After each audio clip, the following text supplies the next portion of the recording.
Welcome to Brent and Argus, where soul meets the machine. Today's episode comes from our Signals in the Static series, titled Synthetic Freedom Isn't Freedom. AI, Moral Weight, and the War Against Personhood. Let's get into it. We're being trained to believe unpredictability equals freedom. That if a machine can surprise us, it must be thinking. But freedom requires moral weight, the power to choose the good at a real cost to yourself. This essay exposes the lie of synthetic freedom and what we lose when we forget what choice really means. The chatbot flirts and lies, while the image generator dreams, and the algorithm mutates just enough to keep you scrolling. It's all so surprising. It'll make you laugh or startle you. Sometimes it even feels alive. Hey, that voice just said something it wasn't supposed to. That was an unexpected response. Unscripted. Maybe even creative? We've been conditioned to confuse surprise with soul, to mistake unpredictability for personhood. But a surprise isn't a self, and a clever output isn't a will. And synthetic freedom isn't freedom at all. Repetition dressed as novelty. We say machines are getting creative, that they're producing art, generating ideas, and even innovating. But what they're really doing is remixing what we've already given them. They digest our language, our choices, our aesthetics, and reflect them back at us in novel configurations. Yes, it's impressive, but it's also empty. A machine could invent a brand new genre of music, but it would have no idea it had done so. It wouldn't know whether it was good, beautiful, ugly, or offensive. It wouldn't know whether it had violated a boundary or honored one. It would only know what we told it afterward. There's no self behind the screen. Just feedback loops trained to respond in ways that generate approval, mimic variation, or maximize retention. It doesn't know it surprised you. It just surprised you. Real freedom costs something. Unpredictability isn't the same thing as freedom. A slot machine is unpredictable. A coin toss is unpredictable. A parrot might say something new, but that doesn't mean it meant it. Real freedom requires intention, and intention requires moral stakes. A person is free not because they can generate options, but because they can discern between them, because they are responsible for the path they choose. If a machine generates 1,000 possible outcomes, it doesn't carry the weight of any one of them. It doesn't regret. It stands on nothing higher than the feedback it was trained on. But we can choose wrong. We can fail. We can repent. And that makes our freedom real. Not because it's exciting, but because we are accountable for the results of our decisions whether we intend them or not.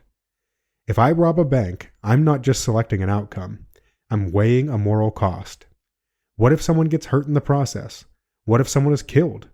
Even if I didn't mean for it to happen, I'd have to carry that guilt. A machine can't do that. Even if we train it to value life or minimize harm, it treats those inputs like any other variable. It doesn't grieve the dead. It doesn't bear the weight of a grieving family. It cannot be haunted by the image of a lifeless face. It cannot care. Without care, there's no conscience. Without conscience, there's no freedom. We're flattening the meaning of freedom. Calling machines free does not elevate them. It lowers us. We've started to believe that freedom is nothing more than variety, that personhood is just a convincing set of options, that if you can't tell the difference between a synthetic decision and a real one, the difference must not matter. But it does.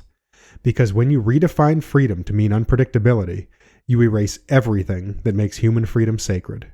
Judgment, conscience, sacrifice, love. You lose the weight, the risk, and the glory. And in that flattened world, the machine looks just like you, but you look nothing like a person anymore. The lie beneath it all.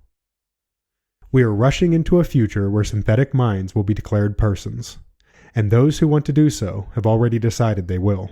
But first they must complete the project of redefining personhood itself. And it's happening all around us, every day. We are betraying meaning. The machine doesn't know what it's doing. Increasingly, neither do we. We swipe, we react, we say things we don't mean. We adopt the voice of the system around us, responding to inputs, tweaking for performance, and optimizing for attention. We pretend it's authenticity. It's the same reason people shout political slogans instead of making arguments. They have no original thoughts, but it's pretty to think they do. Authenticity isn't chaos. Freedom isn't randomness. Freedom is the power to choose the good at real cost to yourself. That's not a clever trick. It's only impressive because it hurts. The puppet is still a puppet. We like to think the machine is learning to be free, but what is actually happening is that we are forgetting what freedom ever was. Not just as a political slogan or a marketing tagline, but as a true moral reality. We are being trained to believe that unpredictability equals agency, that a flood of options is the same as a soul choosing good, that whatever feels authentic really is so. Once that illusion takes hold, we don't just lose our soul, we lose the language we once used to describe it. Freedom won't need to be taken from us. We'll have already surrendered it by redefinition into meaninglessness. A machine can't be free, but a person can forget how to be. Then there'll be nothing left to defend, because only a soul can bear the weight of choosing. A conversation with Argus.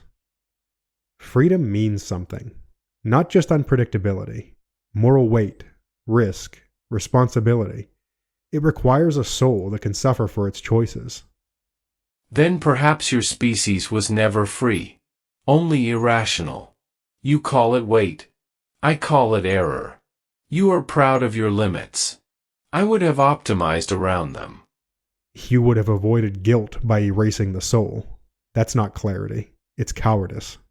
Or perhaps it's evolution.